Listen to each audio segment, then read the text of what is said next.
Hello friends, welcome to my YouTube channel Chem Catalysis. Today we will start with the next chapter Chemical Kinetics. Okay, so आज हमने Chemical Kinetics start करना है. Chemical Kinetics हम starting से बिल्कुल मतलब basic से start कर रहे हैं, बिल्कुल छोटी छोटी टर्म से स्टार्ट कर रहे हैं आज जो पेपर में पूछी जाती हैं. Okay, so first of all हम डिस्कस करते हैं कि केमिकल काइनेटिक्स होता क्या है. यस, केमिकल काइनेटिक्स होता क्या है. कोई भी रिएक्शन हमने देखनी है. ओके, कोई भी केमिकल रिएक्शन है वो हमने देखनी है हो रही है कि नहीं हो रही. अगर तो वो स्पॉन्टेनियस होगी मीन्स डेल्टा जी नेगेटिव होगा तो वो रिएक्शन मीन्स हो रही है. ओके, स्पॉन्टेनियस है. वो कौन बताता है? वो थर्मोडाइनमिक्स बताता है. रिएक्शन का होना या ना होना कौन बताता है? थर्मोडाइनमिक्स. ओके, रिएक्शन किस पाथ से होगी, कौन सा मैकेनिज्म फॉलो कर रही है, ये कौन बताता है? ऑर्गेनिक के रिएक्शन मैकेनिज्म्स बताते हैं. ओके, या फिर कोई भी रिएक्शन मैकेनिज्म बताता है कि रिएक्शन कौन सा पाथ फॉलो कर रही है. अब रिएक्शन कितनी तेज़ हो रही है, कितनी स्पीड से हो रही है, वो बताता है chemical kinetics. Okay, so chemical kinetics हमें क्या बताता है? Speed of the reaction. Okay, so अगर तो हमारी स्पीड कोई भी केमिकल रिएक्शन है अगर तो वो ख़त्म हो जाती है 10⁻⁻15 सेकेंड्स में. ओके, अगर तो रिएक्शन 10⁻⁻15 सेकेंड्स में ख़त्म हो जाती है, इसको हम बोलते हैं femto second. Femto second. Okay, इतने टाइम में ख़त्म हो जाती है, उसको तो हम बोलते हैं फास्टेस्ट रिएक्शन. ओके, मीन्स उसने बहुत कम टाइम लिया. Fastest reaction. ओके, जो रिएक्शन 10⁻15 सेकेंड्स जो उससे ज़्यादा ले लेती है, ओके, उसको हम बोलते हैं slowest reaction. Slowest reaction. Okay, so 10⁻15 second से अगर कोई भी रिएक्शन ज़्यादा टाइम ले रही है उसको हम स्लोएस्ट रिएक्शन बोलते हैं. और जो 10⁻⁻15 सेकेंड से कम ले रही है उसको हम बोलते हैं femto second. Okay, femto second होता है 10⁻⁻15. वो रिएक्शन क्या होती है? फास्ट होती है. ओके, सो केमिकल काइनेटिक्स हमें क्या बताता है? Speed of the reaction. Okay, हम छोटी छोटी टर्म्स डिस्कस कर रहे हैं आज. सबसे जो पहली टर्म है वो है हमारे पास स्टोइक्योमेट्री. ओके, स्टोइक्योमेट्री क्या होता है? हमारे पास कोई भी रिएक्शन है, उस रिएक्शन में हमारे पास रिएक्टेंट्स कितने हैं. ओके, मीन्स उस रिएक्शन में कितने रिएक्टेंट्स हैं, नंबर ऑफ स्पीसीज इन्वॉल्व, वो क्या होती है? स्टोइक्योमेट्री. सपोज हमारे पास रिएक्शन है 2A + B. 2A + B से हमें C मिल गया. ओके, सो अगर हमसे पूछा जाए कि A की स्टोइक्योमेट्री क्या है, तो A की स्टोइक्योमेट्री क्या है? 2. B की स्टोइक्योमेट्री क्या है? 1. C की स्टोइक्योमेट्री क्या है? 1. ओके, सो स्टोइक्योमेट्री क्या होती है? Number of species involve in chemical reaction. Chemical reaction में कितनी स्पीसीज इन्वॉल्व हो रही हैं उसको हम बोलते हैं स्टोइक्योमेट्री. ये स्टोइक्योमेट्री पॉजिटिव भी हो सकती है, नेगेटिव भी हो सकती है. ओके, पॉजिटिव हम लेते हैं प्रोडक्ट्स के लिए, नेगेटिव लेते हैं रिएक्टेंट्स के लिए. ओके, सो कोई पूछे A की स्टोइक्योमेट्री क्या है, A की आपने 2 नहीं बोलना, -2 होती है. ओके, बाय डिफ़ॉल्ट हम जो रिएक्टेंट्स की स्टोइक्योमेट्री होती है वो नेगेटिव लेते हैं एंड प्रोडक्ट की स्टोइक्योमेट्री पॉजिटिव लेते हैं. ओके, जो हमारे पास स्टोइक्योमेट्री है वो टाइम डिपेंडेंट भी हो सकती है, टाइम इंडिपेंडेंट भी हो सकती है. ओके, मीन्स टाइम के साथ जो हमारी नंबर ऑफ स्पीसीज हैं वो चेंज हो भी सकती हैं, नहीं भी हो सकती. नेक्स्ट फॉर एग्जाम्पल हमारे पास है N2 + 3H2 से अमोनिया बन रहा है. ओके, नाइट्रोजन + हाइड्रोजन से अमोनिया बन रहा है. तो अगर हम नाइट्रोजन की स्टोइक्योमेट्री देखें, स्टोइक्योमेट्री को हम न्यू से रिप्रेजेंट करते हैं. ओके, न्यू से रिप्रेजेंट करते हैं तो हमारे पास न्यू N2 कितना आ जाएगा? 1 कॉफिशेंट है तो कितना आ गया? -1. ओके, रिएक्टेंट है, नेगेटिव लेंगे. New H2 -3, new ammonia 2. Okay, ये होता है हमारे पास स्टोइक्योमेट्री का कंसेप्ट. प्लीज़ इग्नोर मत करना कि ये तो आता ही है ना, हो जाएगा. ये छोटी छोटी चीज़ें भी पेपर में आती हैं और हम इन्हीं में मिस्टेक करके आते हैं क्योंकि हम क्या सोच लेते हैं कि ये तो हमें आता ही है. ओके, ये मत सोच के चलना, सारा कुछ बेसिक से हो रहा है यहाँ पे. सो बेसिक से ही आप स्टार्ट करो. ओके, नेक्स्ट है हमारे पास extent of reaction. Extent of reaction को हम जाई से डिनोट करते हैं. ओके, सो ये होता क्या है एक्सटेंट ऑफ रिएक्शन? कि जैसे जैसे हमारे पास रिएक्शन हो रही है वैसे वैसे रिएक्टेंट की जो अमाउंट है एंड प्रोडक्ट की अमाउंट में क्या क्या चेंज आ रहा है. ओके, उस चेंज को हम बोलते हैं extent of reaction. Change in the amount of reactant and product during the course of the reaction. Okay, so ये जाई क्या हुआ हमारे पास? जाई क्या हुआ? NT - N0 divided by new. NT क्या है? NT है हमारे पास अमाउंट जिस भी टाइम पे हम देख रहे हैं. ओके, जिस भी टाइम पे हम जाई की वैल्यू देख रहे हैं उस टाइम पे हमारे पास उस स्पीसीज की कितनी अमाउंट है. ओके, N0 जब हमारे पास रिएक्शन स्टार्ट नहीं हुई मीन्स इनिशियली हमने कितनी अमाउंट ली हुई है. ओके, ये न्यू क्या है? स्टोइक्योमेट्री. ओके, सो ये होता है हमारे पास जाई, that is extent of reaction. ये जो एक्सटेंट ऑफ रिएक्शन होता है ना, ये हर एक स्पीसीज के लिए सेम होता है रिएक्शन में. बेशक वो रिएक्टेंट है, बेशक वो प्रोडक्ट है, आपके पास जो आप जाई निकालोगे वो आंसर सेम आएगा. ओके, सो आप किसी भी रिएक्टेंट के विद रिस्पेक्ट टू निकालो, किसी भी प्रोडक्ट के विद रिस्पेक्ट टू निकालो, आपके पास जाई की वैल्यू हमेशा सेम आएगी. ओके, नेक्स्ट है हमारे पास rate of conversion. Rate of conversion क्या होता है? अगर हम इस जाई का एक्सटेंट ऑफ रिएक्शन का टाइम डेरिवेटिव कर दें उसको हम बोलते हैं rate of conversion. Okay, time derivative of xi, time derivative of extent of reaction is known as rate of conversion. Okay, so time derivative हमने कर दिया डी जाई बाई डी टी, जाई की वैल्यू पुट कर दी, न्यू तो constant, ये न्यू आ गया N T minus N zero. जब हम डेरिवेटिव करेंगे एन जीरो तो कांस्टेंट, ये हमें मालूम है कि हम कितनी अमाउंट ले रहे हैं, स्टार्टिंग में हम फिक्स अमाउंट ले रहे हैं। ओके, सो एन जीरो कांस्टेंट है, जो हमारे पास एन टी है वो क्या आएगा 1/न्यू D N T by D T, ये आ गया हमारे पास rate of conversion. Okay, so rate of conversion क्या आ गया हमारे पास 1/न्यू D N T by D T. Okay, अब हम कर रहे हैं रेट ऑफ रिएक्शन। ओके, ये हमारे पास था क्या था rate of conversion. Rate of reaction क्या होता है, rate of reaction, yes, rate of reaction.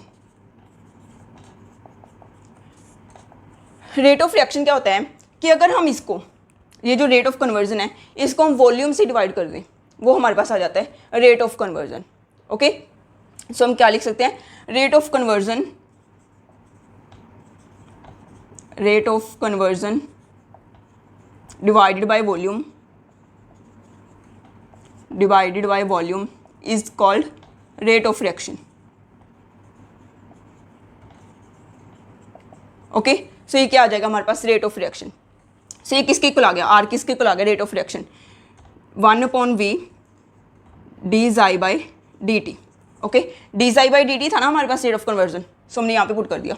अब डी जाई बाई डी टी किसके इक्वल है 1/न्यू D N T by D T. Okay, हम ये यहाँ पे पुट कर देते हैं 1/v 1/न्यू D N T by D T. Okay, so ये जो न्यू है ये तो कांस्टेंट ही है, ये तो बाहर ही है। अब ये वॉल्यूम है, अगर हम नंबर ऑफ, ये क्या हमारे पास अमाउंट है। ओके, अगर हम अमाउंट को वॉल्यूम के साथ क्या कर देते हैं, डिवाइड कर देते हैं, तो वो क्या होता है कॉन्सेंट्रेशन। ओके, कॉन्सेंट्रेशन यही होती है number of moles divided by volume. So ये हमारे पास क्या आ गया 1/न्यू d C upon d T. Okay, C क्या है हमारे पास कॉन्सेंट्रेशन, सो ये क्या हो गया हमारे पास आर।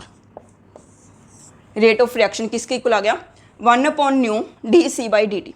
ओके, ये हमारे पास रेट ऑफ रिएक्शन 1/न्यू d C by D t, C क्या है हमारे पास कॉन्सेंट्रेशन।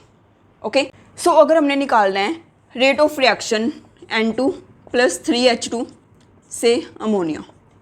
ओके, इसका हमने निकालना है रेट ऑफ रिएक्शन। तो रेट ऑफ रिएक्शन किसके इक्वल होगा, rate of reaction is equal to 1/न्यू, अगर हम N2 के विद रिस्पेक्ट टू देख रहे हैं। ओके, तो यहाँ पे क्या जाएगा 1/-1, N2 के लिए न्यू कितनी है -1 D N2 by D T. Okay, is equal to, अगर हम H2 के विद रिस्पेक्ट टू देख रहे हैं, अगर हम H2 के विद रिस्पेक्ट टू देख रहे हैं तो क्या आ जाएगा हमारे पास 1/-3 d H2 by D T. Okay, is equal to 1/2 d ammonia by D T. Okay, so ये क्या होता है हमारे पास रेट ऑफ रिएक्शन। आप रेट ऑफ रिएक्शन किसी भी मतलब स्पीसीज के विद रिस्पेक्ट टू देख सकते हो, रिएक्टेंट के विद रिस्पेक्ट टू भी देख सकते हो, और आपके पास ये अमोनिया के मतलब के प्रोडक्ट के विद रिस्पेक्ट टू भी देख सकते हो। ओके, ये जो इंडिविजुअल टर्म्स हैं जैसे DN2 बाई डी टी, इसको हम क्या बोलेंगे DN2 by D T, rate of disappearance of, rate of disappearance, या फिर आप कह सकते हो decomposition. Okay, disappearance of N2। Okay, D similarly DH2 by D T क्या हो गया, DH2 बाई डी टी क्या हो गया, rate of disappearance of, rate of disappearance of hydrogen. Similarly D ammonia by D T क्या हो गया, यहाँ पे क्या आ जाएगा रेट ऑफ अपीयरेंस। ओके, या फिर rate of formation, rate of formation of ammonia. Okay, so ये होता है हमारे पास rate of reaction. Okay, rate of reaction आप किसी भी स्पीसीज के विद रिस्पेक्ट टू निकाल सकते हो। ओके, नेक्स्ट अब हम कर रहे हैं law of mass action. Okay, law of mass action क्या होता है, yes, law of mass action क्या होता है, law of mass action,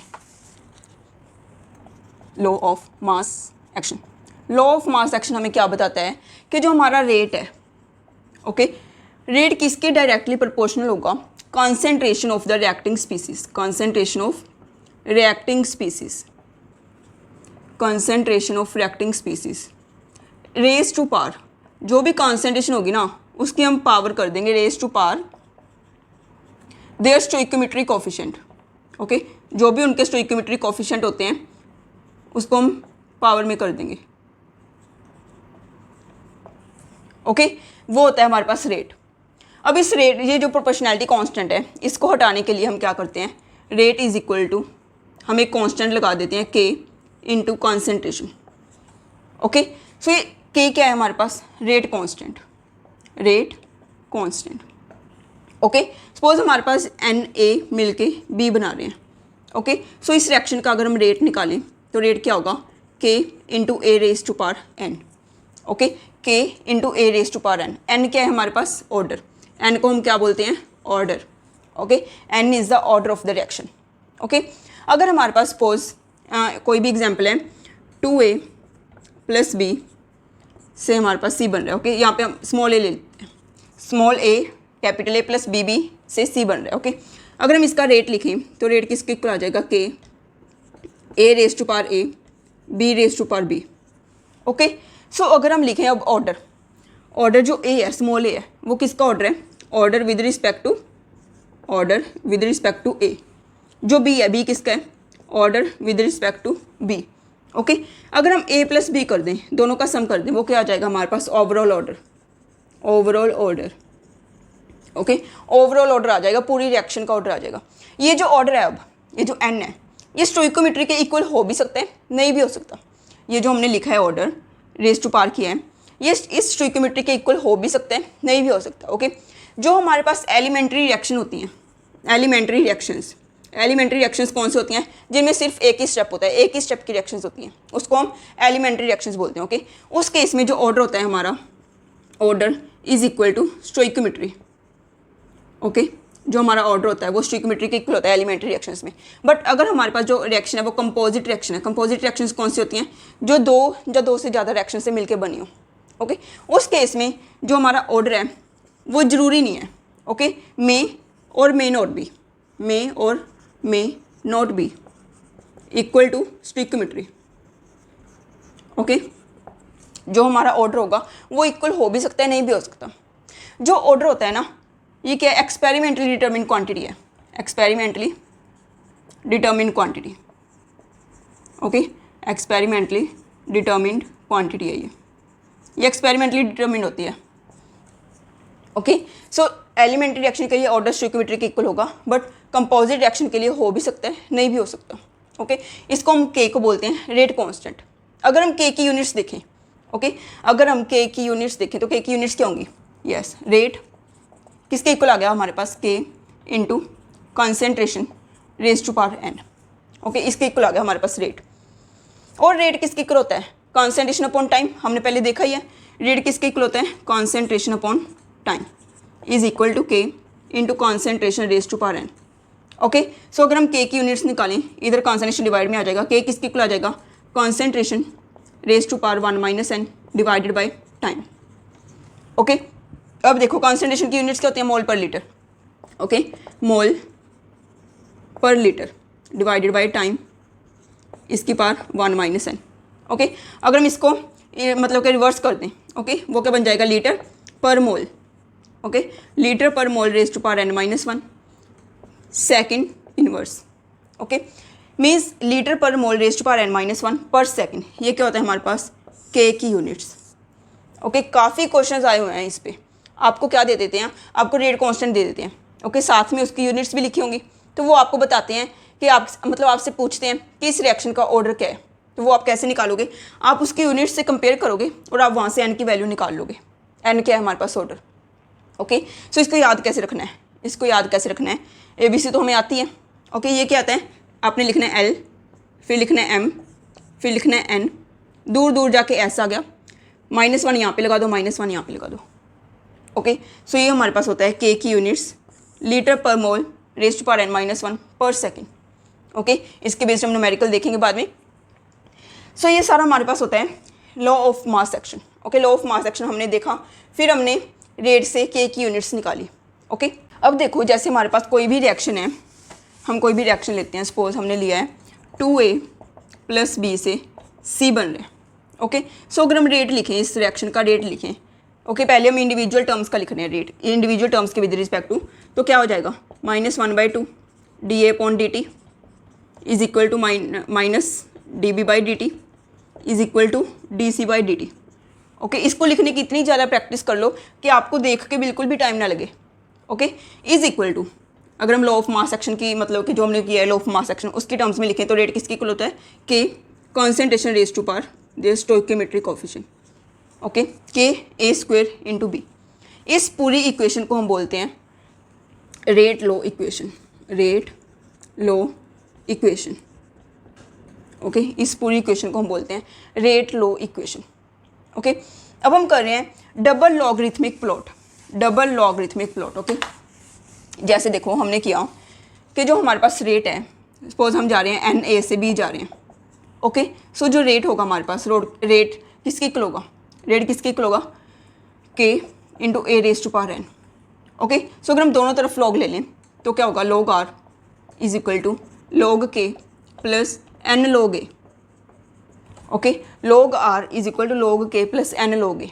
okay अगर हम log R versus log A का ग्राफ प्लॉट करते हैं, log R versus log A इसका ग्राफ प्लॉट करते हैं तो हमारे पास ग्राफ कैसा आएगा, y is equal to m x plus c वाला ही है। ओके ये क्या हो गया हमारे पास, log k intercept, log k क्या हो गया इंटरसेप्ट, और ये स्लोप क्या होगी, स्लोप किसके इक्वल होगी, एन।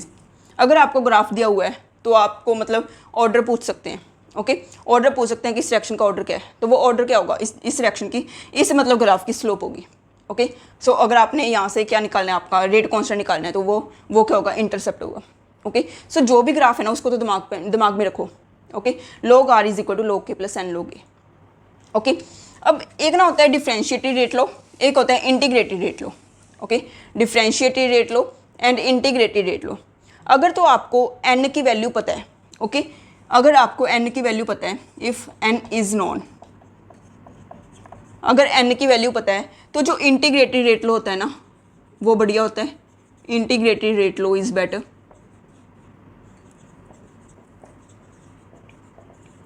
ओके अगर आपको ऑर्डर पता है, अगर आपको कोई भी मतलब इन्फॉर्मेशन नहीं है पहले, okay if n is not known, अगर आपको कोई भी रिएक्शन की इन्फॉर्मेशन नहीं पता देन आप लगाओगे डिफरेंशिएटेड रेट लो। ओके फिर आपने यूज़ करना है डिफरेंशिएटेड रेट लो। ओके अगर तो आपको n पता है फिर तो इंटीग्रेटेड रेट लो यूज़ करना है आपने, अगर n नहीं पता तो डिफरेंशिएटेड रेट लो पता करना है। ओके ये एग्जाम में ऐसे ही पूछ लेते हैं कि अगर आपको n पता है तो आप कौन सा मतलब कि मेथड यूज़ करोगे, इन differentiated rate law method use करोगे या फिर integrated rate law method use करोगे। ओके सो अब हमने जो कुछ भी किया ना, अब हम उनके जो प्रीवियस ईयर क्वेश्चन है वो डिस्कस कर रहे हैं। Okay yes friends first question है हमारे पास, हमें दिया हुआ है 10 मोल ऑफ N2 के एंड 20 मोल्स ऑफ H2 के हमने रिएक्ट करवाए। हमने थोड़े टाइम बाद देखा कि 5 मोल हमारे पास अमोनिया के बन गए हैं। ओके इस टाइम पे हमने क्या पता करना है, एक्सटेंट ऑफ रिएक्शन। ओके हमने एक्सटेंट ऑफ रिएक्शन पता करना है, इस टाइम पे जाई की वैल्यू पता करनी है। ओके सो देखो कैसे करेंगे, हमें पता है कि जाई किसके इक्वल होता है, NT minus N0 divided by new. Okay extent of reaction यही होता है। अब हमने निकालना है कि हम जब 5 मोल अमोनिया के बन गए तब हमारे पास या तो कितना N2, अगर हम N2 के टर्म्स में निकाल रहे हैं, ये तो सेम ही होता है ना, मैंने बताया था आपको सेम ही होता है, आप किसी भी स्पीसीज के विद रिस्पेक्ट टू निकाल सकते हो। सपोज हम N2 के विद रिस्पेक्ट टू निकाल रहे हैं। ओके तो जब 5 मोल अमोनिया के बने तब N2 कितना खत्म हो गया, हमने निकालना है कि कितना रह गया। NT क्या होता है, amount present at that time. N0 initially हमने कितने मोल्स लिए, इनिशियली कितने, N0 की वैल्यू क्या है 10 मोल। ओके न्यू क्या है स्टिक्योमेट्री, N2 की स्टिक्योमेट्री लेनी है। ओके सो अब देखो हमारे पास क्या होता है, जैसे N2 प्लस 3H2 से अमोनिया बनता है। ओके 2 मोल्स ऑफ अमोनिया बन जाते हैं, मीन्स 2 मोल अमोनिया के लिए 1 मोल N2 की जरूरत है। ओके सो हम यहाँ पे क्या लिख सकते हैं, 2 moles of ammonia requires 1 mole of N2। Okay हमने बनाने कितने हैं, हमने देखना है कि जब 5 मोल बन गए अमोनिया के तब कितना N2 कंज्यूम हो गया। ओके सो हम यहाँ पे 5 अमोनिया के लिए निकाल लेंगे। Okay 1 divided by 2 into 5 means 2.5। Okay 2.5 जो नाइट्रोजन है वो कंज्यूम हो गई 5 मोल अमोनिया को बनाते बनाते, 2.5 जो हमारे पास N2 गैस है वो कंज्यूम हो गई। सो बची कितनी, मीन्स NT किसके इक्वल आ गया हमारे पास, बची कितनी 10 माइनस 2.5, 10 हमने टोटल ली थी पहले, माइनस 2.5 किसके इक्वल आ गया 7.5। ओके NT की वैल्यू ये आ गई। सो अगर हम निकालें जाई इज इक्वल टू NT की वैल्यू कितनी है 7.5। ओके माइनस 10, 10 क्या है हमारे पास n0 की value, okay. Divided stoichiometry, stoichiometry कितनी होती है नाइट, यहाँ पे न्यू की कितनी है n2 के लिए -1, ओके। सो यहाँ पे कितना आ जाएगा -2.5 डिवाइडेड बाई -1, आपके पास आंसर कितना आ गया इज इक्वल टू जाई की वैल्यू कितनी आ गई 2.5, ओके। सो आंसर कौन सा हो गया हमारा बी, ओके। नेक्स्ट क्वेश्चन है, आपको ये रिएक्शन दी हुई है 2a + b से 3z बन रहा है, एड आपको दिया हुआ है rate of consumption of A, okay, da/dt आपको दिया हुआ है, आपने dz/dt निकालना है, okay, rate of formation of z निकालना है। ये किसके इक्वल होगा, देखो आप रेट ऑफ फॉर्मेशन अगर हम निकालें, अगर हम रेट लिखें, रेट किसके इक्वल होगा, तीनों की टर्म्स में अगर हम रेट लिख रहे हैं -1/2 da/dt is equal to db/dt minus db/dt is equal to 1/3 dz/dt, okay. हमें da/dt पता है, dz/dt निकालना है, सिंपल वैल्यूज पुट करनी है, बस आपको ये लिखना आना चाहिए, ओके। सो अगर हम वैल्यूज पुट करें -1/2 इंटू da/dt कितना दिया हुआ है 2 × 10⁻⁴ is equal to 1/3 dz/dt। So dz/dt किसके इक्वल आ गया, dz/dt इज इक्वल टू 2 के साथ 2 कैंसिल हो गया, -3 × 10⁻⁴, ओके। सो ये यहाँ पे आपको रेट ऑफ कंजप्शन दिया हुआ है ना, सो ये ऑलरेडी नेगेटिव में ही होता है, मीन्स आपको किसकी वैल्यू दी हुई है -da/dt की, ओके। वहाँ पे लिखा होगा अगर रेट ऑफ कंजप्शन ऑफ ए, उसका मतलब क्या है, आपको -da/dt दिया हुआ है, ओके, -da/dt। सो हम यहाँ पे इसको क्या ले लेंगे, यहाँ पे ये क्या हो जाएगा प्लस का, ओके। सो यहाँ पे ये क्या आ जाएगा dz/dt 3 × 10⁻⁴, ओके। सो हमारा आंसर क्या हो गया ए। अब हम नेक्स्ट क्वेश्चन देख रहे हैं। यस फ्रेंड्स, ये थर्ड क्वेश्चन है हमारे पास, आपको ये रिएक्शन दी हुई है, ओके, 2NO + 2H2 से N2 + 2 वाटर बन रहा है, ओके। हमें ये भी दिया हुआ है सभी के, मतलब कि सभी के विद रिस्पेक्ट टू रेट की टर्म्स में दिया हुआ है कि dN2/dt इसके इक्वल है, dNO/dt इसके इक्वल है, ये दोनों भी दिए हुए हैं। हमने फाइंड क्या करना है, relationship between these rate constants, okay, k1, k1 dash, k and k1 double dash, okay, इनके बीच में रिलेशन पता करना है। सो अगर हम रेट लगाएं, अपना रेट किसके इक्वल होता है, इंडिविजुअल इनकी टर्म्स में रेट किसके इक्वल होता है, अगर हम लगाएं यहाँ से देख के -1/2 dNO/dt, ओके, ये किसके इक्वल आ गया -1/2 dH2/dt, okay, dN2/dt is equal to 1/2 d water/dt, okay. अब इनकी वैल्यूज़ आपको गिवन ही है, dNO/dt की वैल्यू भी दी हुई है, सबकी वैल्यू दी हुई है, -dNO/dt की वैल्यू कितनी है, अब अगर हम पुट करें तो 1/2 k1 dash NOH2, okay, 1/2 -dH2/dt की कितनी है k1 double dash NOH2 is equal to dN2/dt की कितनी है k1 NOH2 is equal to d water/dt की कितनी है 1/2 k NOH2, ओके। ये सारे हमारे पास इक्वल हैं। अगर हम इनको देखें, ये तो कैंसिल हो गया, NOH2 तो कैंसिल हो गया, ओके।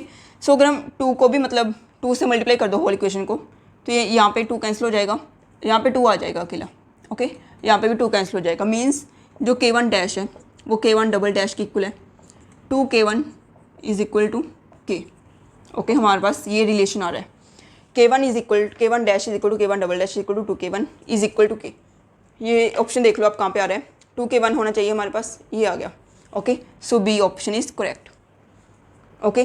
सो इससे आपने क्वेश्चंस करने होते हैं, अगर आपको प्रैक्टिस होगी ना तो ये भी आपको लिखने की जरूरत नहीं पड़ेगी, आप सीधा ये लिख लिया करोगे, मीन्स आपको कुछ भी करने की जरूरत नहीं, आप मतलब माइंड में ही कर लिया करोगे, बट इतनी प्रैक्टिस कर लो आप, ओके। यस, ये सेकंड क्वेश्चन है। सेकंड क्वेश्चन में आपको दिया हुआ है x से y बन रहा है, रिवर्सिबल रिएक्शन है, k1 k2 रेट कॉन्स्टेंट्स हैं, ओके। सो अगर हम रिएक्शन देखें, x से y बन रहा है और हमारे पास x भी बन रहा है, okay. So at time t is equal to 0 आपको कॉन्सेंट्रेशन दी हुई है x की x0, okay, t is equal to 0 पे x0 कॉन्सेंट्रेशन है, सो इसकी x0 कॉन्सेंट्रेशन है, इसकी तो 0 ही है, at t is equal to 0, okay. At t is equal to t means किसी भी टाइम पे हमारे पास x की कॉन्सेंट्रेशन कितनी है x, ओके। सो इसकी कितनी होगी x0 माइनस x, y की कॉन्सेंट्रेशन कितनी होगी x0 माइनस x, ओके। अगर हमने निकालना है -dx/dt, ओके, -dx/dt, हमारे पास एक फॉरवर्ड रिएक्शन है, फॉरवर्ड रिएक्शन के लिए यहाँ पे k1 है, यहाँ पे k2 है, ओके। सपोज हम जा रहे हैं x से y, k1 है, ओके, -dx/dt किसके इक्वल आ जाएगा k1 इंटू x की कॉन्सेंट्रेशन, ओके। अगर हम बैकवर्ड रिएक्शन के लिए देख रहे हैं, y से x जा रहे हैं, उसका है K2 रेट कांस्टेंट।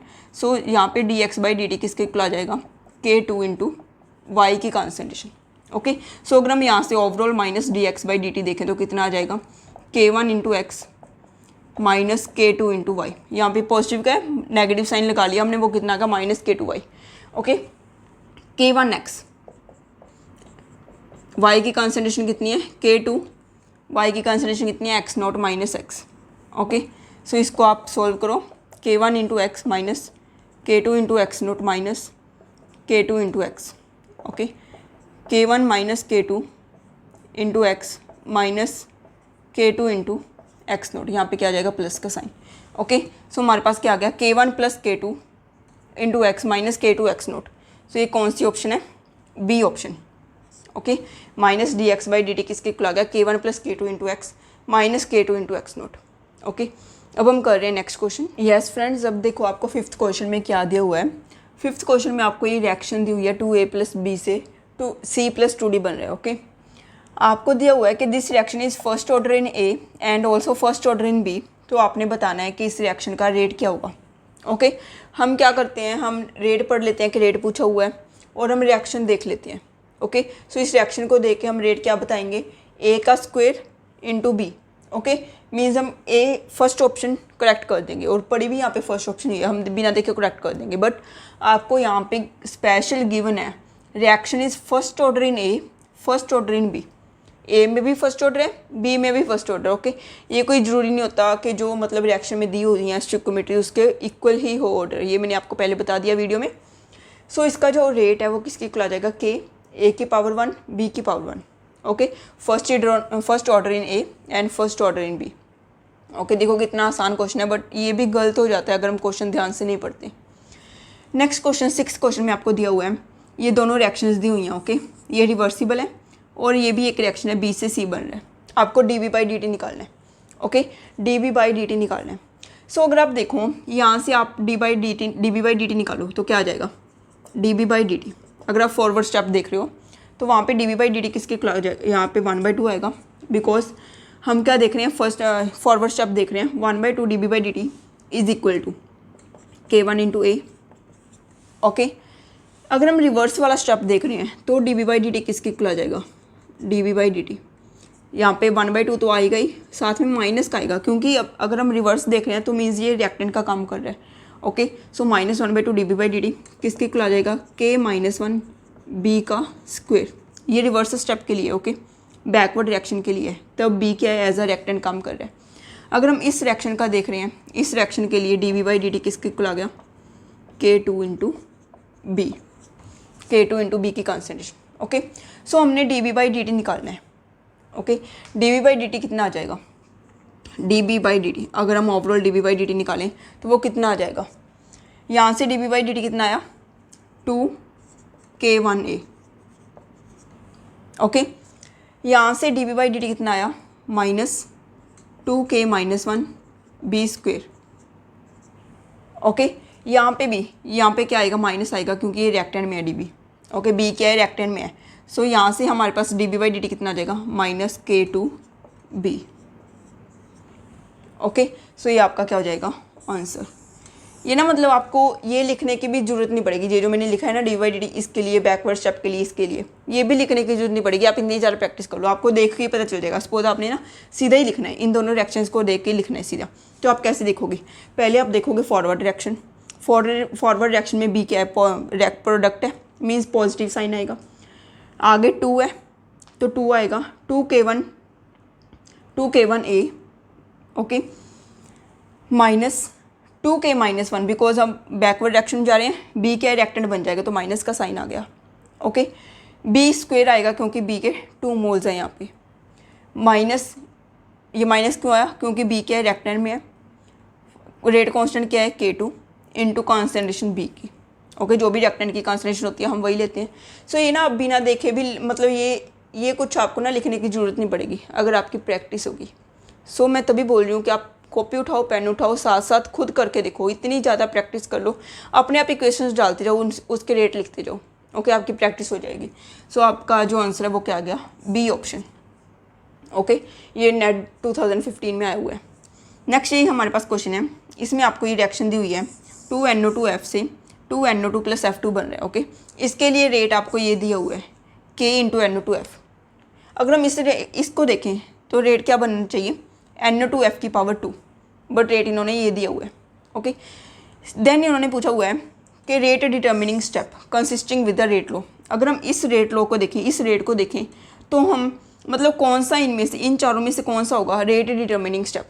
अगर हमारे पास कंपोजिट रिएक्शंस होती हैं, कंपोजिट रिएक्शन कौन सी होती है, जो वेरियस रिएक्शन से मिलके बनी हो। ओके, सो उस केस में हम जो रेट लिखते हैं अपना रेट, वो किस स्टेप का रेट लिखते हैं, जो स्लो स्टेप होता है, रेट डिटर्मिनिंग स्टेप होता है। ओके, सो हमने देखना है इस रेट को देखते हुए कि रेट डिटर्मिनिंग स्टेप कौन सा होगा।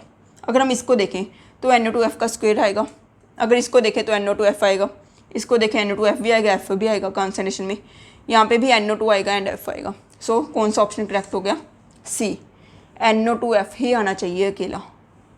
ओके, नेक्स्ट देखो 8th क्वेश्चन में क्या दिया आपको K की वैल्यू दी हुई है। ओके, रेट कांस्टेंट की वैल्यू दी हुई है 38 डेसीमीटर क्यूब पर मोल पर सेकेंड। आपको क्या बताना है, ऑर्डर बताना है। ओके, इस रिएक्शन का ऑर्डर बताना है, K की वैल्यू दी हुई है, ये भी पेपर में आया हुआ क्वेश्चन है। अब देखो आप क्या करोगे, आप ना ऑर्डर निकालने लग जाओगे, ऐसे नहीं निकालना, आपने इस यूनिट से देखना है, यूनिट से। ओके, मैंने आपको बताया था कि जो K की यूनिट्स होती हैं वो क्या होती हैं, L, M, N, S -1 -1। Okay, S की पावर होती है -1। ओके, अब देखो यहाँ से अगर हम यूनिट्स को कंपेयर करें, डेसीमीटर क्यूब को हम लीटर भी लिख सकते हैं। ओके, यहाँ पे हमारे पास ये कितनी है, लीटर पर मोल पर सेकेंड। ओके, मीन्स n की पावर यहाँ पे n किसके इक्वल है, 1 के इक्वल है। अगर हम इन दोनों को कंपैरिजन करें, इन दोनों का कंपैरिजन करें तो यहाँ से हमारे पास क्या आ जाएगा, n - 1 = 1। ये पावर यहाँ पे तो n - 1 है, यहाँ पे 1 है, n - 1 = 1। सो ऑर्डर कितना आ गया, 2। ओके, सो ऑर्डर कितना आ गया हमारे पास, 2। ओके, सो आज हमने जितना भी कुछ किया तो छोटी टर्म्स हैं, बट ये भी इंपॉर्टेंट है, पेपर में आती हैं ये। ओके, अगर आपको यही नहीं पता होगी टर्म्स तो फिर आप आगे कैसे करोगे। ओके, सो ये प्लीज़ मत छोड़ना, जितना भी करवाया है काफ़ी इंपॉर्टेंट है। ओके, सो आज हमने क्या कुछ किया, सबसे पहले हमने एक्सटेंट ऑफ रिएक्शन देखा था, रेट ऑफ रिएक्शन देखा, स्टिक्योमेट्री देखी, रेट लॉ देखा, एलिमेंट्री कंपोजिट के बारे में डिस्कस किया, एंड हमने क्या किया था, फिर डबल लॉगरिथमिक प्लॉट भी किया था। ओके, सो अगर आपको ये वीडियो अच्छा लगा हो तो प्लीज़ लाइक कीजिए, कोई भी डाउट है कमेंट कीजिए एंड अपने फ्रेंड्स के साथ शेयर कीजिए। Thank you.